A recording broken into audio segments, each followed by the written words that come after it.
আমি যতদিন আছি আপনাদেরকে খালি উৎসাহিত করবো, সামাজিক ব্যবসা করেন, যা ব্যবসা করেন, টাকা পয়সা করেন, অসুবিধা নেই, পাশে একটা সামাজিক ব্যবসা করেন। কি জন্য করবেন?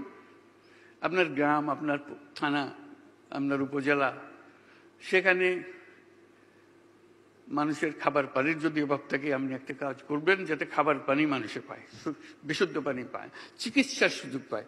সরকারের উপরে কেন ভরসা করে বসে থাকেন আর তার গালিগালাজ করেন? কিচ্ছু করে না। আপনি কি তার চাইতে কম?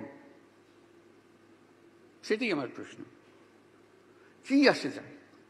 আমার এলাকার যতটুকু আপনি ইচ্ছা করেন, আপনার গ্রামে করতে পারেন, আপনার উপজেলায় করতে পারেন, আপনার জেলায় করতে, ভিন্ন জেলায়ও করতে পারেন, যেখানে আপনার ব্যবসা আছে, যেখানে আপনি কাজ করেন। সামাজিক ব্যবসাটা কি? এমন ব্যবসা যে স্বনির্ভরশীল, নিজের টাকায় নিজে চলতে পারে, কিন্তু তার থেকে কোনো মুনাফা আমি চাই না। এটুকুই শুধু ব্যবসা। অন্য ব্যবসাতে আমি মুনাফা চাই, এই ব্যবসাতে আমি মুনাফা চাই না। আমি বিনিয়োগ করি, আমি আমার টাকা ফেরতও নিয়ে আসতে পারি, কিন্তু সে নিজের টাকায় নিজে চলবে। যেহেতু আমি উদ্যোক্তা, আমি জানি কি করে ব্যবসা করতে হয়, আরেকজন জানে না। সে সরকারি কর্মচারী, সে গিয়ে যে কাজ করে সেটা আমার পছন্দ হয় না, কাজে আমি নিজের মতো করে করব, আনন্দ পাবো। যখন বাড়ি যাব, যখন আমার এলাকায় যাব, দেখবো যে হ্যাঁ, তারা স্বাস্থ্যসেবা পাচ্ছে, একটা কিছু যেটা আপনার পছন্দ হয়। এনভায়রনমেন্টের হতে পারে, শিক্ষার ব্যবস্থা হতে পারে, কত রকম জিনিস আপনার সামনে আছে। শুধু কিছুটা টাকা আলাদা করে রেখে তো এটা আমরা সামাজিক ব্যবসাতে বিনিয়োগ করব। এবং সামাজিক ব্যবসার মজা হচ্ছে, ওই টাকা আপনি যদি সফল হন, ওই টাকা আপনি ফেরত নিয়ে আসতে পারবেন, ওই টাকা নিয়ে আসতে পারবেন। তারপর থেকে এক পয়সা আনবেন না, ওই ব্যবসা দিয়ে ব্যবসা চলবে। এবং সেটার জন্য তহবিল সৃষ্টি করতে পারেন। যারা সামাজিক ব্যবসা করতে চায়, আমি পারতেছি না, যারা সামাজিক ব্যবসা করতে চায়, আমি বেছে বেছে তাকে বিনিয়োগ করতে পারি। কাজে এই একটা জিনিস, ওই যে আমার পুরনো পেশার জিনিস বলতে থাকবো, যারা শোনেন শুনবেন, আমারও ভালো লাগবে যদি করতে পারি।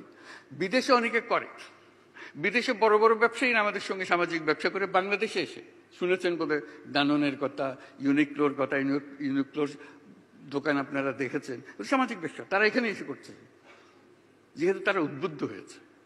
ওখান থেকে তারা এক পয়সা রোজগার করতে যায় না, এটা ওখানে চলবে।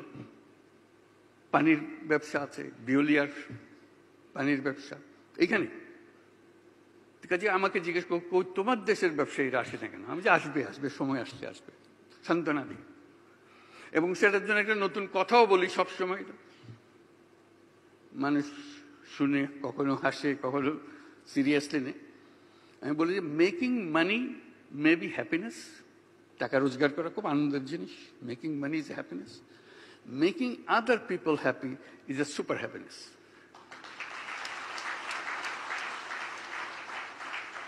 এর চেয়ে বড় আনন্দ মানুষের আর কিছু হতে পারে না। তো সেই দিকে আপনাদেরকে দৃষ্টি আকর্ষণ করব।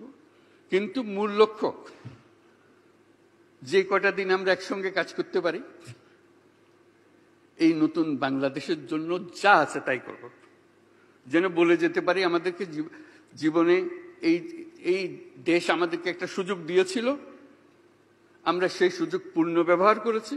আমরা সেই অতীতের পচা বাংলাদেশ থেকে আমরা একটা নতুন তরতাজা বাংলাদেশ সৃষ্টি করেছি।